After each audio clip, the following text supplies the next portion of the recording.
20 मई को होने वाले 5वें चरण के मतदान को लेकर चुनावी जनसभा और प्रचार प्रसार अब थमने वाला है, जिसको लेकर आज भारतीय जनता पार्टी से कैसरगंज लोकसभा के प्रत्याशी करण भूषण के समर्थन में कर्नलगंज के रामलीला मैदान में एक विशाल जनसभा का आयोजन किया गया, जिसमें उत्तर प्रदेश के नगर विकास एवं ऊर्जा मंत्री AK शर्मा बतौर मुख्य अतिथि मौजूद रहे। कार्यक्रम में कर्नलगंज विधायक अजय सिंह, कटरा विधायक बावन सिंह, सांसद ब्रजभूषण के साथ भारतीय जनता पार्टी के जिला के पदाधिकारियों के साथ साथ हजारों की संख्या में कार्यकर्ताओं एवं समर्थकों का हुजूम उमड़ा रहा। कार्यक्रम में पहुंचे मुख्य अतिथि नगर विकास एवं ऊर्जा मंत्री AK शर्मा का सर्वप्रथम सांसद ब्रजभूषण तथा विधायकों और भाजपा पदाधिकारियों ने मिलकर भव्य फूलों की माला पहनाते हुए स्मृति चिन्ह देकर उनका जोरदार स्वागत किया, जिसके बाद कार्यक्रम का शुभारंभ हुआ।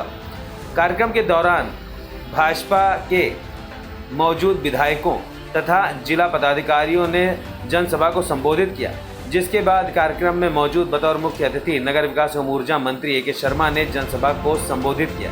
अपने संबोधन के दौरान ऊर्जा मंत्री AK शर्मा ने विपक्ष पर कड़ा प्रहार किया तथा तीखे तंज कहते हुए विपक्ष पर जमकर हमला बोला। साथ ही उन्होंने भाजपा प्रत्याशी करण भूषण के समर्थन में लोगों से प्रचंड बहुमत की अपील की। उन्होंने कहा कि भाजपा प्रत्याशी की जीत ऐतिहासिक होगी। साथ ही उन्होंने कहा कि कैसरगंज लोकसभा प्रदेश के उन चुनिंदा लोकसभा सीटों में एक होगा जिसमें भाजपा प्रत्याशी सबसे अधिक वोटों से विजयी होंगे। अपने संबोधन के दौरान ऊर्जा मंत्री AK शर्मा ने सांसद ब्रजभूषण की जमकर प्रशंसा की। साथ ही देश के प्रधानमंत्री नरेंद्र मोदी के द्वारा शुरू की गई महत्वाकांक्षी योजनाओं तथा गरीब और आम जनता के लिए दिए जा रहे महत्वपूर्ण सुविधाओं का बखान भी किया। साथ ही उन्होंने स्पष्ट किया कि कैसरगंज लोकसभा के इस चुनाव पर पूरे देश की नजरें हैं और ऐसे में इस सीट के प्रत्याशी को सबसे अधिक वोटों से विजय बनाने का लक्ष्य भी आश्वस्त किया। देश की राजनीति करें तो आजकल आप सुन ही रहे हैं कि हमारे विरोधी लोग अलग अलग प्रकार का नारा दे करके, अभी कांग्रेस के लोग कह रहे थे कि हम 10 किलो अनाज देंगे। जब आपकी 60 साल 70 साल सरकार चली तब आपने 2 किलो से अगर शुरुआत कर दिया होता तब हम मान लेते कि आप 10 किलो देंगे। शुरुआत किसने किया? मोदी जी ने किया। शुरुआत मकान देने की बात हो, गरीबों को मकान देने की। सांसद जी आते हैं हम लोगों के पास कई बार, माननीय विधायक जी आते हैं हमारे पास कई बार। जैसे अब कर्नलगंज की ही मैं बात करूं तो इन सबके सम्मिलित प्रयासों से, सांसद जी विधायक जी के सम्मिलित प्रयासों से इस साल कर्नलगंज नगर पालिका परिषद को लगभग 7 करोड़ रुपए की योजनाओं का हम लोगों ने पैसा दिया है। साथ ही मकानों की बात आती है, जो प्रधानमंत्री आवास की योजना चल रही है, उन योजनाओं को प्रधानमंत्री जी ने जितनी निष्ठा के साथ, जितनी ईमानदारी के साथ अमल किया है, गरीबों के सिर पे छत देने का जो काम किया है, वो हमारे सांसद जी विधायक जी की देख रेख में आगे बढ़ रहा है। ऐसे लोगों की छत्र छाया जो है हमेशा अपने ऊपर होनी ही होनी चाहिए। उसी प्रकार चाहे शौचालय देने की बात हो, घरों में पानी लाने की बात हो, घरों को मुफ्त अनाज देने की बात हो, रसोई का गैस देने की बात हो, ये सारी योजनाएं। और कोई बीमार पड़ जाए, हमारे गांव में, हम भी इसी पूर्वांचल के रहने वाले हैं, पहले जो प्रभावित होती है उस घर की महिला प्रभावित होती है। महिलाएं बहुत बड़ी संख्या में नारी शक्ति बैठी हुई है। सबसे पहले उनके हाथ का कंगन निकलता है कि ले जा, इसके बेच दो और दवाई करा लो। उससे नहीं होता है तो गले की कड़ी जाती है, कान की बाली जाती है और तब जाकर के घर के परिवार की दवाई होती थी। अगर उससे भी नहीं होता है तो लोगों को अपने मकान बेचने पड़ते थे, अपने खेत बेचने पड़ते थे। आज जब से नरेंद्र मोदी जी आए हैं, 5 लाख रुपए का आयुष्मान भव का बीमा जो है वो दे करके गरीबों को बीमारी की चिंता से, रोग की चिंता से, दवाई कैसे होगी ऐसी चिंता से जो है हमेशा हमेशा के लिए नरेंद्र मोदी जी ने मुक्त कर दिया है। और इन सारे निर्णयों में आप सच मानिए, 5 ये चाहे अनाज देने की बात हो, चाहे रसोई की गैस देने की बात हो, चाहे शौचालय देने की बात हो, मकान देने की बात हो, आयुष्मान में दवाई की व्यवस्था करने की बात हो, ऐसे सारे निर्णयों में माननीय सांसद जी का, आपके नेताजी का भी उतना ही योगदान है जितना किसी और नेता का, किसी और मंत्री का भारत सरकार के योगदान है। क्योंकि मुझे मालूम है इनकी कितनी नजदीकी है माननीय मोदी जी के साथ, इनकी कितनी नजदीकी है माननीय अमित शाह जी के साथ, जेपी नड्डा जी के साथ, कि इनकी बातें लोग गंभीरता से सुनते हैं।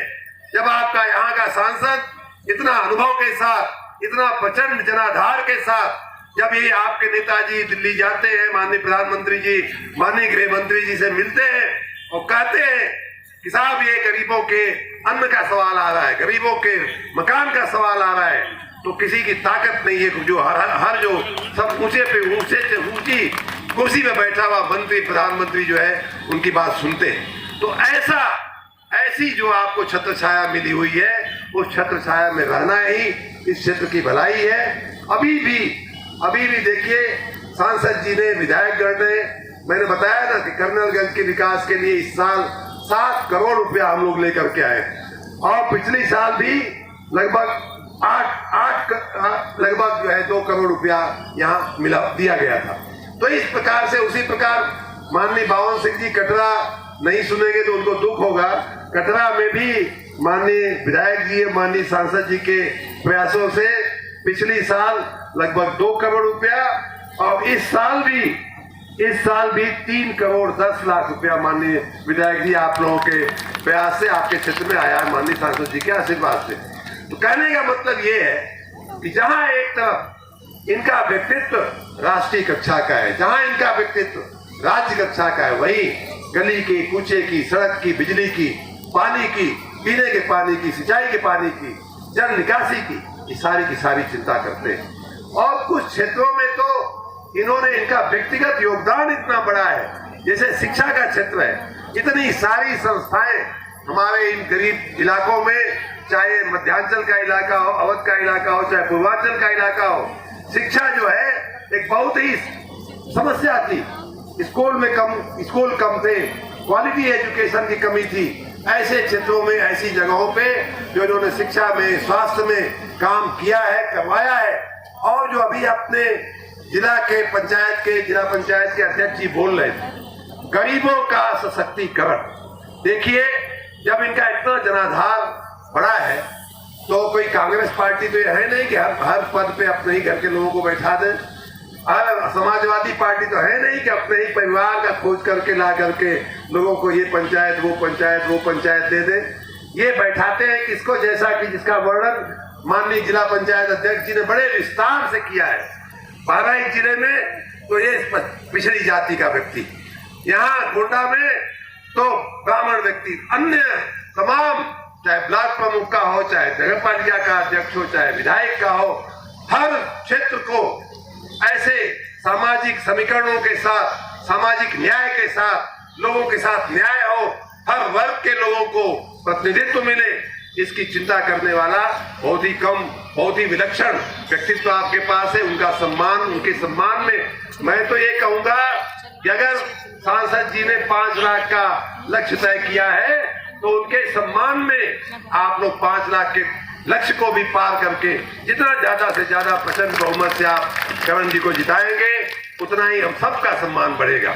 पार्टी के प्रत्याशी करण भूषण जी के समर्थन में उनके पिता और यहाँ के लोकप्रिय सांसद माननीय भूषण शरण सिंह जी के नेतृत्व में, यहाँ के विधायक माननीय अजय सिंह जी के नेतृत्व में इतनी विशाल जनसभा हुई है, इसमें हजारों लोग, पुरुष, स्त्री, नौजवान, बुजुर्ग, साधु संत सभी लोग एकत्रित थे। सबने आशीर्वाद दिया है करण भूषण जी को, और सबने ये संकल्प भी लिया है कि इनको इस विधानसभा से 1.5 लाख से ज़्यादा की मार्जिन से, और पूरी लोकसभा में 5 लाख की ज़्यादा की मार्जिन से हम लोग इनको विजयी बनाएंगे। मुझे लगता है कि ये सपना, ये संकल्प साकार होगा, और बहुत बड़ी मार्जिन से श्री करण भूषण सिंह जी लोकसभा का चुनाव जीत करके लोकसभा में संसद का अपना प्रतिनिधित्व करेंगे।